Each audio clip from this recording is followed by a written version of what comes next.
ভরত নামের একজন গরিব কৃষক ছিল। ও রোজ ওর সবজি বিক্রি করতে গ্রাম থেকে শহরে আসতো। হে ভগবান, এ কেমন জীবন দিলে আমায়! রোজ এত পরিশ্রম, রোজ কাজ না করলে তো আমার বাচ্চারাও না খেয়ে মরবে।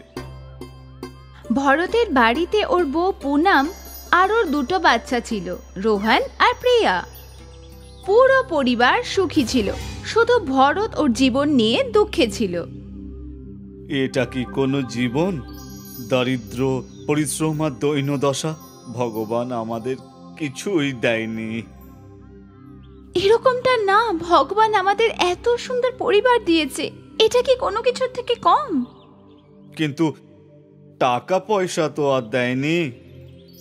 আমার ভগবানের ওপর ভরসা আছে যে একদিন উনি আমাদের অনেক টাকা পয়সা দেবেন, তুমি দেখে নিও।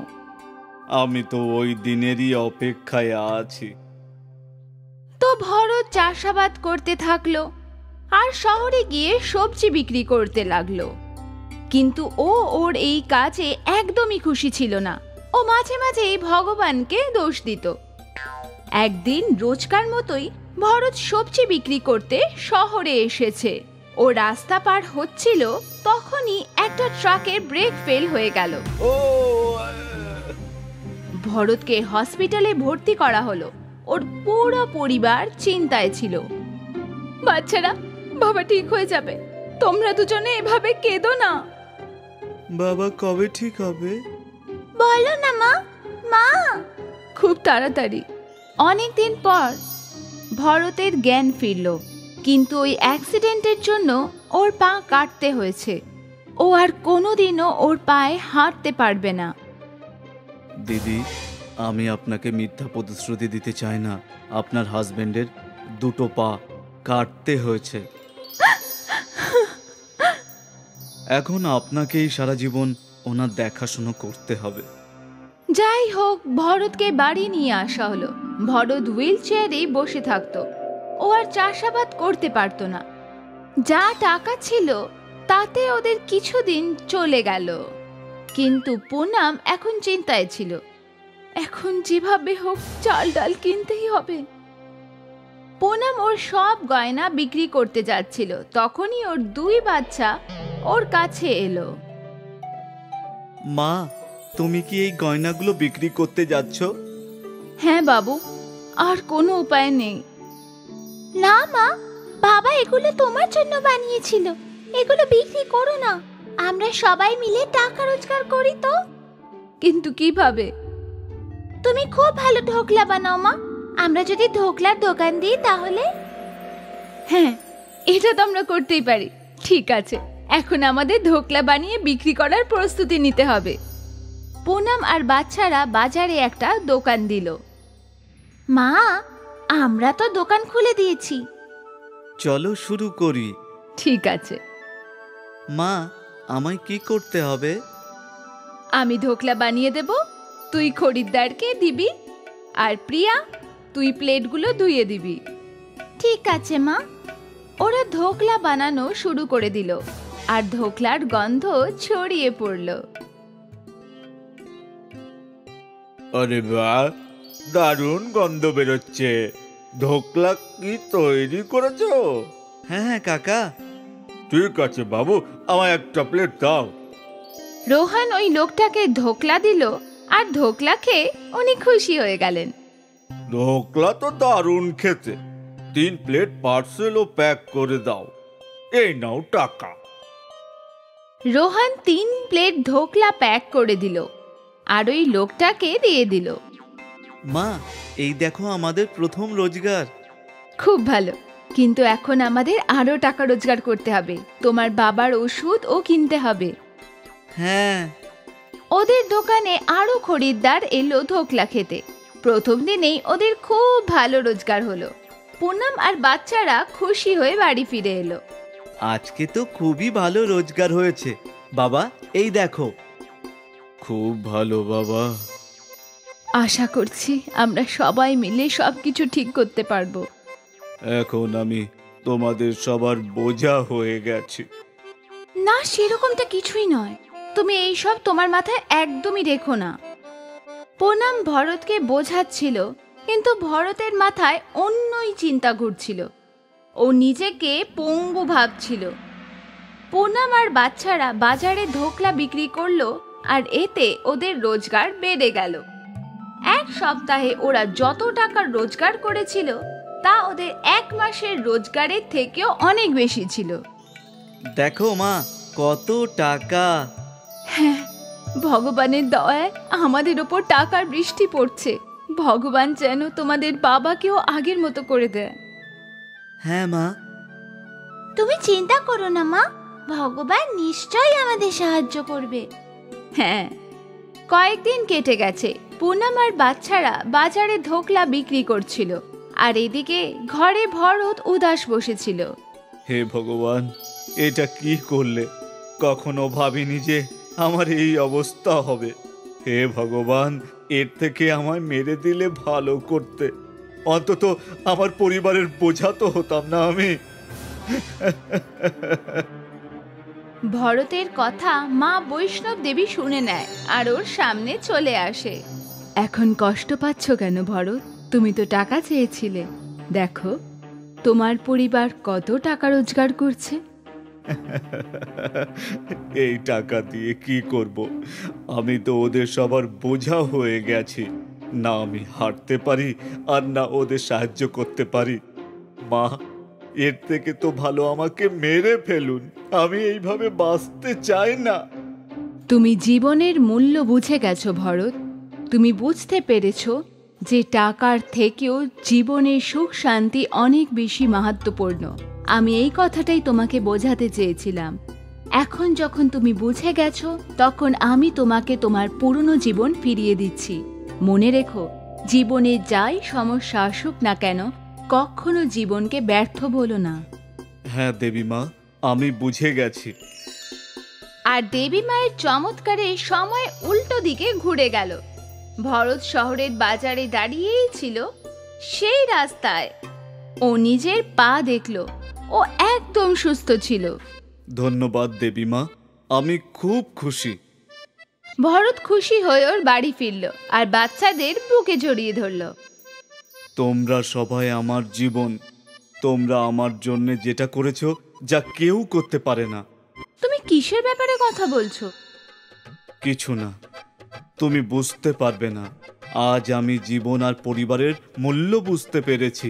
আমার পরিবার আর সুখ স্বাচ্ছন্দ্যই হলো আমার জীবনের আসল মূল্য।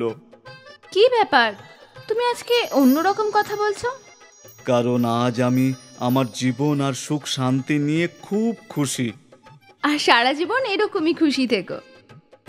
টাকার পেছনে দৌড়ে আমরা বেঁচে থাকতে ভুলে যাই, আর আমাদের জীবনের আসল সুখ আমরা তখনই বুঝতে পারি যখন আমাদের সাথে ভয়ঙ্কর কিছু ঘটে। আমরা সব সময় আমাদের কাছে যা নেই তার কথা ভেবে কষ্ট পাই, কিন্তু যা আমাদের কাছে আছে সেটার মূল্য দিতে ভুলে যাই। জীবনে হাজারো দুঃখ কষ্ট আসুক না কেন, আমাদের সব সময় আনন্দ খোঁজা উচিত। রাজস্থানের একটা গ্রামে চোর শ্যামলাল থাকতো। শ্যামলাল একজন চতুর আর চালাক চোর ছিল। সব সময় কিছু না কিছু করার ধান্দায় থাকতো। ওই শহরেই রবার্ট বিদেশ থেকে ঘুরতে এসেছিল। ও স্টেশনে নেমেই ছিল যে শ্যামলালের নজর রবার্টের ব্যাগের ওপরে পড়ল, আর নিজের খেলায় ওস্তাদ শ্যামলাল চুরি করার জন্য পেরিয়ে পড়ল। রবার্ট বইয়ের দোকান থেকে কিছু বই কিনছিলই যে শ্যামলাল নিজের চাল চেলে দিল।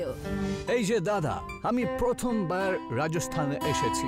এখানকার পরম্পরা অনুযায়ী আমাকে একটা বই দিয়ে দিন তো। স্বাগত মশাই, স্বাগত। আপনি বাংলা তো ভালোই বলেন দেখছি। আর এই নিন আপনার বই। এখানকার একজন বিখ্যাত লেখক এটি লিখেছেন। এই বইটা একবার পড়লেই আপনি অর্ধেক রাজস্থানের ব্যাপারে সব জেনে যাবেন বটে। হ্যাঁ, আগে আগে থ্যাংক ইউ, অসংখ্য ধন্যবাদ ধন্যবাদ। আচ্ছা, আমাকে একটা কথা বলুন তো, ওয়াশরুমটা ঠিক কোথায় রয়েছে? আগে ওই যে ওইদিকে, একদম ফ্রি। হ্যাঁ, কিচ্ছু পয়সা লাগে না। তাড়াতাড়ি আসুন, না হলে আবার লাইন দিতে হবে যে ওখানে। রবার্ট বইয়ের দোকানের কথা শুনে সেখান থেকে বাথরুমে চলে যায়। আর তখনই শ্যামলাল ওখানে ওর ব্যাগ পড়ে থাকতে দেখলো, আর ওর ব্যাগ নিয়ে কেটে পড়লো। আর রবার্ট যখন ওখানে এলো আর নিজের ব্যাগ না দেখতে পেয়ে ও খুবই চিন্তায় পড়ে গেল। আরে আমার ব্যাগটা, আমার জামা কাপড়, ও মাই গড, এটা কি হয়ে গেল? এবার আমি কোথায় যাব? আরে বাবু, আপনি এত সহজে এত ভয় পাবেন না। আরে একটু দেখুন না, কেউ আবার ভুল করে নিয়ে গেল না তো। আজকাল এরকম কেস তো আসতেই থাকে, খালি ব্যাগ অদল বদল হয়ে যায় আর কি। আসলে ব্যাপারটা হলো গিয়ে, আমি আমার কাজে ব্যস্ত ছিলাম তো, তাই অতটা লক্ষ্য করিনি আমি। রবার্ট রেলওয়ে স্টেশনের বাইরে বেরিয়ে নিজের ব্যাগ আর সব জিনিসপত্র খুঁজতে থাকলো। অনেকক্ষণ ধরে খোঁজার পর ও যখন আর কিছু পেল না, তখন রবার্ট ক্লান্ত হয়ে ওখানে একটা গার্ডেনে বসে পড়ল। খুব জোরে খিদে পেয়েছে, কাপড়গুলো গেল আর টাকাগুলো সব গেল। আমার কাছে মাত্র 50 টাকা বেঁচে আছে, এখন এটা দিয়ে আমি কি করব? রবার্টকে চিন্তায় দেখে ওখানে প্রেম চলে আসে। প্রেম ওই গ্রামেরই পঞ্চায়েত প্রধানের ছেলে ছিল, যে নিজেও পঞ্চায়েত প্রধান হতে চাইতো। কি হয়েছে দাদা? আপনাকে এত চিন্তিত দেখাচ্ছে যে, কিছু হয়েছে নাকি কেউ কিছু বললো আপনাকে? আমার এই গ্রামে আমি যেই পা দিলাম, সঙ্গে সঙ্গে আমার সবকিছু চুরি হয়ে গেল। এখন আমার খুব জোরে খিদে পেয়েছে, কিচ্ছু বুঝতে পারছি না যে আমি কি করব, এখন কোথায় যাব আমি। আমি তোমাকে রাজস্থানের ফেমাস ডাল বাটি চুরমা খাওয়াবো, ঠিক আছে? এখানে তো এটাই বিখ্যাত। প্রেম রবার্টের ওপর দয়া দেখিয়ে ওকে ডাল বাটি চুরমা খাওয়ানোর জন্য নিয়ে গেল। এই যে দাদা, টাটকা টাটকা ডাল বাটি চুরমা এনাকে খাইয়ে দাও, টাকাটা আমার খাতায় লিখে দিও। প্রেমের এত বলার পরে রবার্ট ডাল বাটি চুরমা খাওয়া শুরু করে দিল। আই মিন ডিলিশিয়াস, মানে এত এত সুস্বাদু আমি আজ অব্দি কোনো দিনও খাইনি। হ্যাঁ, সত্যি বলছি, সত্যি দারুণ দারুণ খেতে এটা। কি কি ভালো লাগলো তো আপনার? আমি বলেছিলাম না, আমাদের রাজস্থানের খাবার পুরো দুনিয়ায় বিখ্যাত, বুঝেছেন? আমি আমি তোমাকে থ্যাংক ইউ বলতে চাই, মানে থ্যাংক ইউ। শুধু একটা একটা একটা আর একটা সাহায্য করো আমাকে তুমি। আরে তুমি হলে আমাদের অতিথি, বলো না কি সাহায্য করতে পারি তোমার? আমি প্রস্তুত। আমি ব্যবসায় আমার ভালো অভিজ্ঞতা রয়েছে। আমি আমি আমি চাই যে তুমি এই ডাল বাটি চুরমার একটা ব্যবসা খুলে দাও। হ্যাঁ, মানে বলতে চাইছি তুমি একটা ব্যবসা করো, আমি তোমাকে সমস্ত পয়সা রিটার্ন করে দেব, আর যদি বেশি লাভ হয় তাহলে আমি তোমাকে আরো বেশি পয়সা দিয়ে দেব। আমি যদি একে টাকা দিয়ে সাহায্য করি তাহলে সারা গ্রামে এই কথা ছড়িয়ে পড়বে, সবাই আমাকেই প্রধান হিসেবে বেছে নেবে যে একটা বিদেশিকে আমি সাহায্য করেছি, আর এর কাজও হয়ে যাবে। আরে রবার্ট বাবু, এতে জিজ্ঞাসা করার কি আছে? আরে আপনি আজ থেকে কেন, এই মুহূর্ত থেকেই আপনি আমার বাড়ির পাশেই একটা দোকানে ডাল বাটি চুরমা বিক্রি করা শুরু করে দিন, এটা তো আমাদের জন্য গর্বের ব্যাপার হবে। প্রেমের সাহায্যে রবার্ট ডাল বাটি চুরমার দোকান খুলল। কিছুদিনের মধ্যে পুরো শহরে এর চর্চা শুরু হয়ে গেল যে ইংরেজের ডাল বাটি চুরমার দোকান আছে। চর্চা এত ছড়িয়ে গেছিল যে পুরো শহরের মানুষেরা ইংরেজের ডাল বাটি চুরমা খাওয়ার জন্য ওখানে এলো। এই যে দাদা, আরে আমাকেও দিয়ে দাও এই ডাল বাটি চুরমা, আমি শুনেছি খুব ভালো নাকি বানাও তুমি। আরে এটা তো এখানকার মানুষদের ভালোবাসা, এইসব কিছু আমি বিদেশি বলে সেই জন্য তো নয়, ডাল বাটি চুরমাকে সবাই বেশি ভালোবাসে। 6 মাসের পর ব্যবসা এত বেড়ে গেছিল যে রবার্ট 6 মাসের মধ্যেই নিজের বড় একটা ডাল বাটি চুরমার দোকান খুলে ফেললো, আর প্রেমের সব টাকা ওকে আবার ফেরতও দিয়ে দিল। আসুন আসুন প্রেম বাবু, আসুন, আপনার জন্যই এই সব কিছু হয়েছে বলা যায়। কয়েকদিনের মধ্যেই আমি এত কিছু করে ফেললাম যে তুমি যদি আমাকে সাহায্য না করতে তাহলে জানি না আমি কি করতাম সত্যি। আরে ধন্যবাদ জানানোর কোনো ব্যাপার নেই বন্ধু, তুমি পরিশ্রম করেছো আর এইসব তো তারই ফল। আমি শুধু তোমাকে একটু সাহায্য করেছি আর কি। তুমি আমাকে সেরকম সাহায্য করে দিও। আমি আমি তোমাকে কিভাবে সাহায্য করতে পারি? অবশ্যই করব, বলো বলো তোমাকে আমি কিভাবে সাহায্য করতে পারি? দেখো, প্রধান কাকে করা হবে সেই নিয়ে একটা ভোট হচ্ছে সামনেই, তুমি আমাকে সে বিষয়ে সাহায্য করো। আমি তোমাকে পুরোপুরিভাবে সাহায্য করব। কাকে প্রধান করা হবে এই নির্বাচনে আমি সব সময় তোমার পাশে থাকব। ওই সময় শ্যামলালের নজর রবার্টের দিকে পড়ল। আরে, এটা তো সেই বিদেশিটা, তাই না? যাকে আমি কয়েকদিন আগে ভিখিরি করে দিয়েছিলাম। মনে হচ্ছে ও এখন এখানেই থাকছে। একে আমি আবার ভিখিরি করেই ছাড়বো। প্রেম শ্যামলালকে দেখে বুঝতে পেরে যায় নিশ্চয়ই ওই চোরের মনের মধ্যে কিছু শয়তানি বুদ্ধি চলছে। রবার্ট, তুমি তোমার দোকানের খেয়াল রেখো, দেখো যেন কিছু গন্ডগোল না হয়। রাত্রে জেগে থাকবে আর রাত্রে খুব সতর্ক থাকবে। আজকে রাত্রে আমিও তোমার সাথে দোকানেই থাকবো, দুজনে মিলে দোকানের খেয়াল রাখবো। সাথে কিছু কাঠ আর কয়েকটা পাথর রেখে দিও। হ্যাঁ, অবশ্যই অবশ্যই। আজকে রাত্রে আমরা ডাল বাটি চুরমা খেয়ে এখানেই ঘুমিয়ে পড়বো। আমি তো সব সময় এখানেই থাকি, আজকে তুমিও চলে এসো, আমি সব কিছু ব্যবস্থা করে রাখবো। আর কয়েকটা পাথর যেটা দোকানে আগে থেকেই আমি রেখে দিয়েছি। আসলে ব্যাপারটা হলো যে ওই কুকুর, বিড়াল, ছাগল রাত্রে একটু অসুবিধা করে, সেই জন্য আমি ওগুলো রেখে দিয়েছি বটে। রাতে প্রেম আর রবার্ট খাবার খেয়ে শুয়েই ছিল যে শ্যামলাল চুরি করার জন্য অন্ধকারে পৌঁছালো। মনে হচ্ছে বিদেশিটা শুয়ে পড়েছে, আজকে হাত সাফ করে দিই। এটা শুনতেই প্রেম আর রবার্ট শ্যামলালকে ধরে ফেললো। এই থাম থাম থাম, এত তাড়া কোথায় তোর? সব চুরি করে পালাবি? এবার জেলে গিয়ে সব সত্যি বলবি তুই।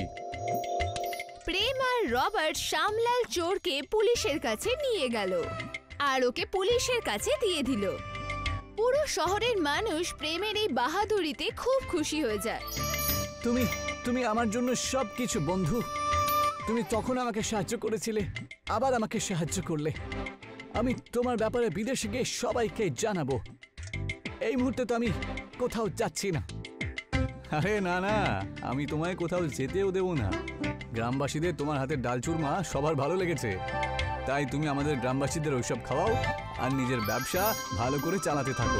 শহর আর গ্রামে চর্চা শুরু হয়ে যায় আর নিজের বাবার মতো প্রেমও শহরের পঞ্চায়েত প্রধান হয়ে যায়। খটমলপুরের একটা গ্রামে মহেশ তার বউ রূপার সাথে থাকতো। এমনিতে তো মহেশ একটা পড়াশোনা জানা লোক ছিল, কিন্তু গ্রামে বেরোজগারির কারণে ও কোথাও কোনো চাকরিই পাচ্ছিল না। সেই কারণে মহেশ আর রূপা গ্রামে একটা ফুচকার স্টল খুলে দেয়। পুরো গ্রামের লোকেরা ওই স্টলে খুব হাসি মনে আসতো। খটমলপুর গ্রাম শহরের কাছেই ছিল, তাই গ্রামের লোকেরা শহরের পিৎজা আর বার্গার বেশি পছন্দ করত। সেই কারণে ফুচকার বিক্রি কম হতে শুরু করে আর মহেশ আর রূপা খুব অস্থির হয়ে ভাবতে শুরু করে। দেখলে রূপা, আজকেও আমাদের দোকান থেকে কেউ কিচ্ছু কিনলো না গো। মাঝে মাঝে আমার খুব ভয় করে যে আমরা আবার না খেতে পেয়ে মারা না যাই। এতে ভয়ের কোনো ব্যাপার নেই গো। যদি আজকে ভালো রোজগার হচ্ছে তাহলে কালকে একটু ক্ষতিও হতে পারে না। এটা তো নিয়মই, তাই না? আচ্ছা, আমরাও যদি শহরের মতো পিৎজা বার্গার বিক্রি করা শুরু করি, এতে তো আমাদের লাভও বেশি হবে আর আমরা নতুন কিছু করতেও পারবো।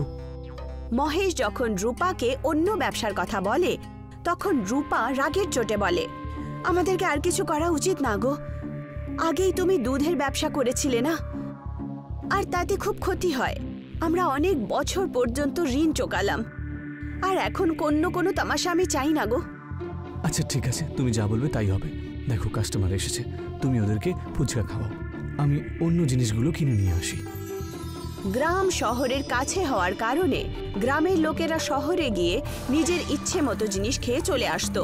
এর কারণে মহেশের দোকানে কেউই আসতো না। দেখলে রূপা, আমি তোমাকে বলেছিলাম না আমাদের অন্য কিছু করতে হবে। দেখো, এখন আমাদের ফুচকা কেউ খাচ্ছেই না। এর কোনো উপায় আমাদেরকে ভাবতেই হবে। চলো, আজ গ্রাহকই নেই, আমরা আজকে বাড়িই চলে যাই। মহেশ আর রূপা দোকান বন্ধ করে বাড়িয়ে যাচ্ছিল যে বাজারে ওরা একটা পিৎজার দোকান দেখে। দোকানে কেউ ছিল না। এটা দেখে ওরা দুজন পিৎজার দোকানে যায়। পিৎজার দোকানে দীপক আর তার বউ নীলম দোকান না চলার কারণে মন খারাপ করে দাঁড়িয়েছিলেন। এটা দেখে মহেশ দীপককে বলে, কি হয়েছে দীপক দাদা, তুমি একা? আরে মহেশ বাবু, এসো এসো। কেমন চলছে তোমার ফুচকার দোকান?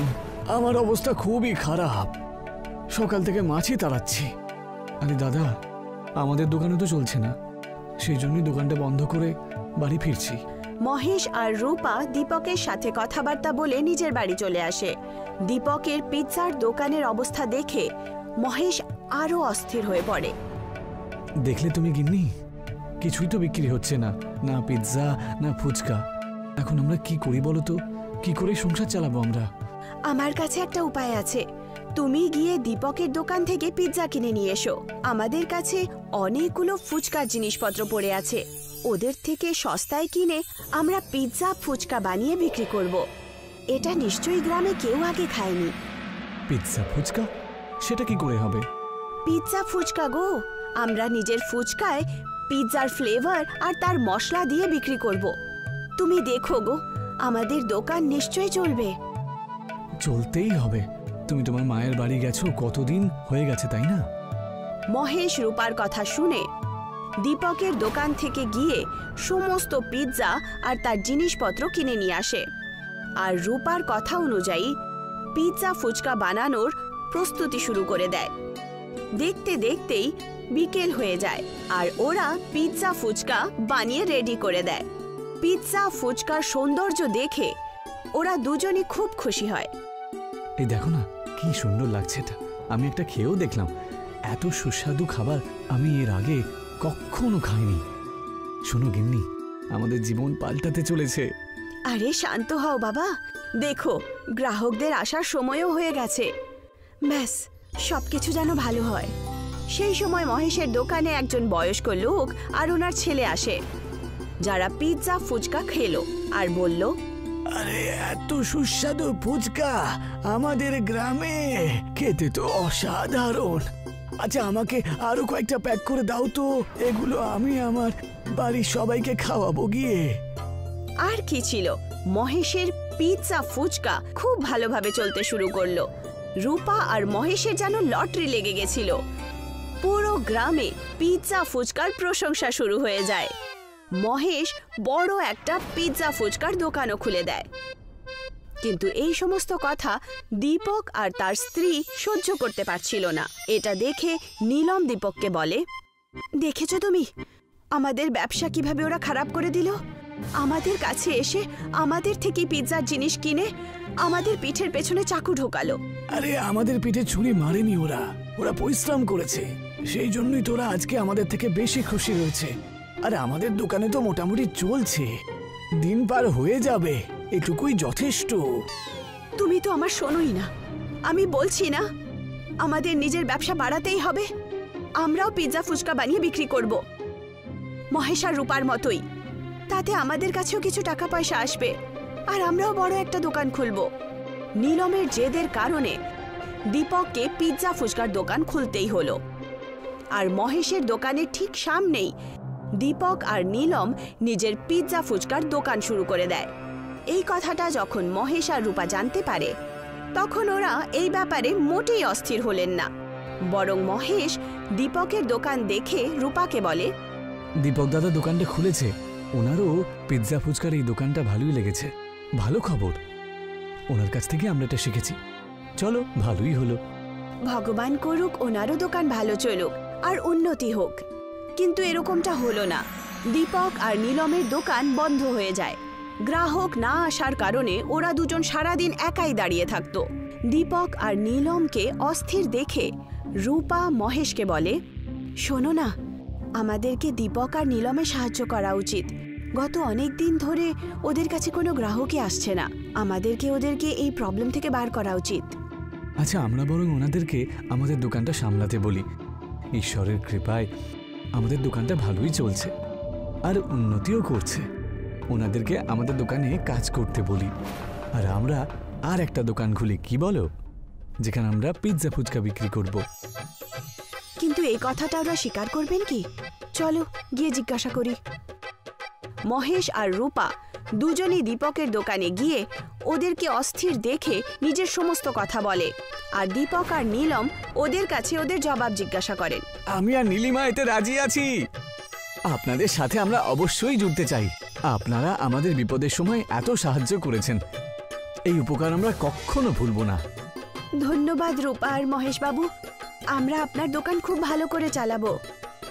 ঠিক সেরকমই হলো। মহেশ আর রূপা নতুন দোকান খুলে ওখানে পিৎজা ফুচকার ব্যবসা শুরু করে নতুন জায়গায়, আর দীপক আর নীলমকে নিজের পুরনো দোকান চালানোর জন্য দিয়ে দেয়। দুজন পরিবারই উন্নতি করে হাসি খুশি জীবন কাটায়।